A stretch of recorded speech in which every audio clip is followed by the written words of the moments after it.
Então, você já sabe que toda quarta-feira a gente bate um papo com a doutora Rosa, seja através virtualmente. Hoje a gente está mais feliz ainda porque ela está aqui pessoalmente, aproveitou o feriado.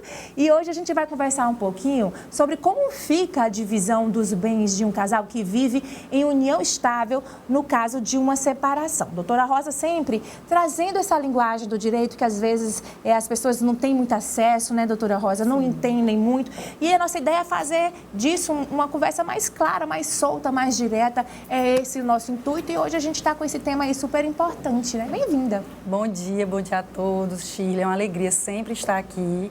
Realmente é um assunto que gera assim, muitas dúvidas no nosso dia a dia e a resposta depende, né? Então a gente está aqui exatamente para alertar que as pessoas, Shirley, elas só nos procuram profissionais que atuam na área jurídica quando o problema já está instalado, né? Verdade. Especialmente no divórcio, na união estável, quando existe ali o fim do relacionamento e nem sempre os casais, a gente sempre conversa sobre isso aqui, nem sempre os casais, eles têm aquele diálogo respeitoso, harmonioso, satisfatório, e aí começam os problemas, seja em relação à guarda dos filhos, seja em relação à divisão dos bens. E no caso da união estável, eu acredito que todo mundo já deve ter ouvido falar em pacto antinupcial, que é aquele pacto que a pessoa que vai realizar o casamento, ela pode realizar ali antes do casamento para resolver como é que vai ficar a administração do seu patrimônio.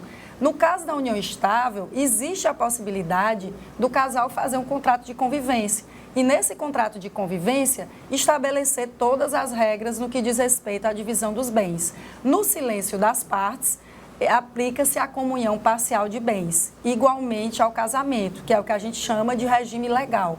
Então, na situação da união estável, aquele casal que nada disse, que é o hábito do brasileiro, né? Está ali juntos, vai passando os anos, começa com o namoro, depois está em união estável e aí quando acaba é aquela confusão. Então, como aquele casal, ele não fez um contrato de convivência que poderia ter sido feito, e aqui a gente alerta a importância de um planejamento matrimonial. É assim que a gente chama o planejamento do casal, seja no caso do casamento ou da união estável. Então, se aquele casal ficou em silêncio, nada disse, o regime que se aplica é o da comunhão parcial. E aí, como é que ficariam os bens?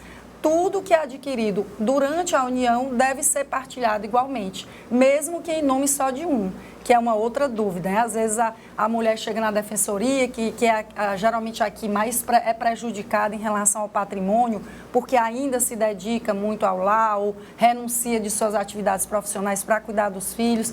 E aí ela diz, doutor, e agora? E aquele apartamento que ele comprou, mas está só no nome dele? Bem, se foi adquirido durante a união estável, tem que partilhar igualmente. Agora, doutora Rosa, a gente sabe que hoje é possível, né, se oficializar a união estável, mas mesmo que não se tenha esse documento, mas que se comprove depois que viveu em união estável pelo tempo, acho que são 4 anos, não existe não existe mais o tempo, mas se comprovar que está na união estável, mesmo sem essa oficialização, sem o documento, são os mesmos direitos que cabem às partes? Sim, aí a questão é a dificuldade, né? Porque caso, como você não tem um contrato de convivência, atestando ali que você vive em união estável, você tem que recorrer às vias judiciais. Então, a união estável, a diferença do casamento é essa, porque você tem ali um papel no casamento formalizado. A união estável não, você vai ter que entrar na justiça com ação de reconhecimento e dissolução de união estável, através de documentos em que você prove que vivia em união estável, testemunhas, e aí, comprovado isso, aí sim, você terá direito à partilha normalmente, comunhão parcial, e aí tem algumas exceções que não entram aí na comunhão, mas a regra geral é tudo que foi adquirido durante a união estável vai partilhar. Às vezes, quando a gente está discutindo essas questões, pode parecer soar um pouco frio, mas, na verdade, são situações que são vividas no dia a dia. Muito. E quem tem a experiência sabe, né, que quando isso acontece, fica muito difícil. Então, pode parecer uma coisa, mas antes de eu me unir aqui com a pessoa, eu vou fazer um contrato. Pode parecer uma coisa estranha, mas é interessante que as pessoas saibam que, no momento, e não é isso que se espera, lógico que ninguém se casa com uma pessoa, se une com uma pessoa pensando em terminar, mas às vezes as situações acontecem. Então, a melhor forma, a principal orientação é que se tenha realmente esse cuidado, né? Para que mais na frente, no momento de ânimos, né, acirrados, que, como é o caso geralmente de uma separação, isso não venha trazer problemas maiores, né, doutora Rosa? Shirley, você tocou assim num ponto importantíssimo, porque existe um grande tabu hoje das pessoas em resolver essa questão do planejamento matrimonial.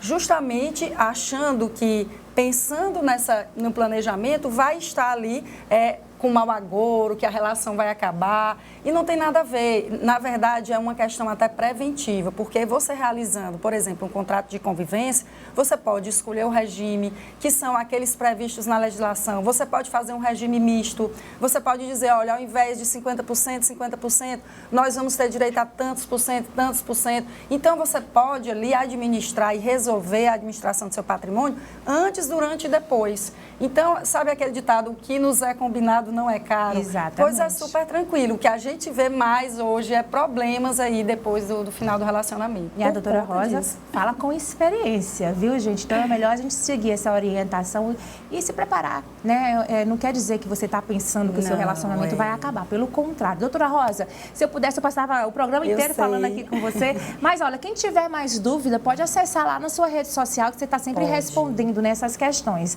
né? Isso pode falar. Estamos sempre lá à disposição, sempre procurar um profissional para lhe orientar juridicamente. A gente sempre procura médico, procura os profissionais e na hora jurídica eu já disse que sempre quando tem problema. Então, procurar também antes do problema.